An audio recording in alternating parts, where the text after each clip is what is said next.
The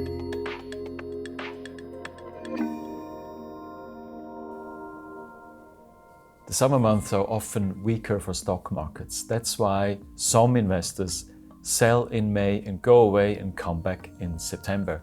That's not what we are doing, to the contrary. But let's talk about this with Felix Brill, the Chief Investment Officer of VP Bank.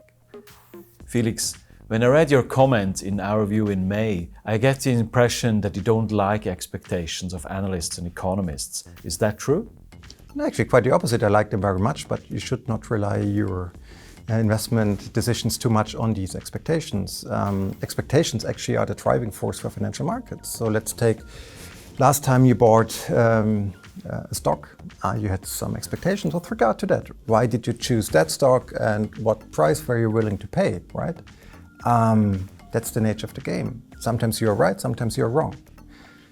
So it's not the issue that you should not think about expectations, but sometimes, as I said, we take those expectations maybe a bit too seriously. Can you give me an example? Yes, let's take the outlook for the interest rates in the US.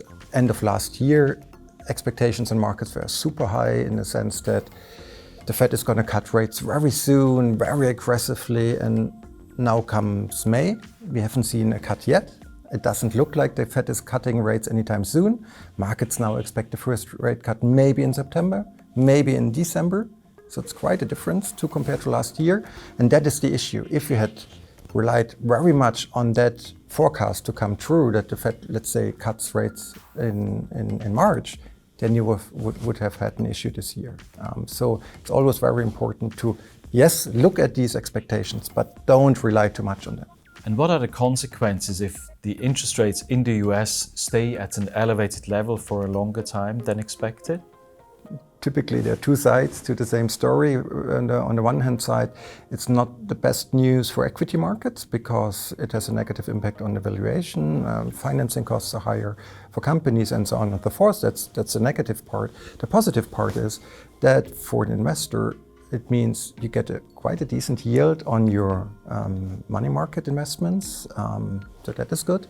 On top of that, if you want to add more spiciness to your portfolio, actually you don't only have the option to go to the equity market, you could also go to fixed income markets. And there, for instance, the segment of US high yield bonds with a short duration, they offer you 7-8%, which is quite nice. Let's have a look at equities. Why did the investment committee close the underweight in European equities but maintained the underweight in US equities? Can you explain that? Well, actually, it was not so much a decision against the US, it was more a decision in favor of Europe. Also in line with our approach that we typically do a step-by-step approach when increasing risks. So we did that like 2 months ago by adding Chinese stocks to the portfolio. So far, that played out very nicely. And now we thought it's a good time, the time has come to add now a bit more exposure to European stocks. Two reasons for that. First, we've seen an improvement in economic leading indicators, which is a good basis for equity markets.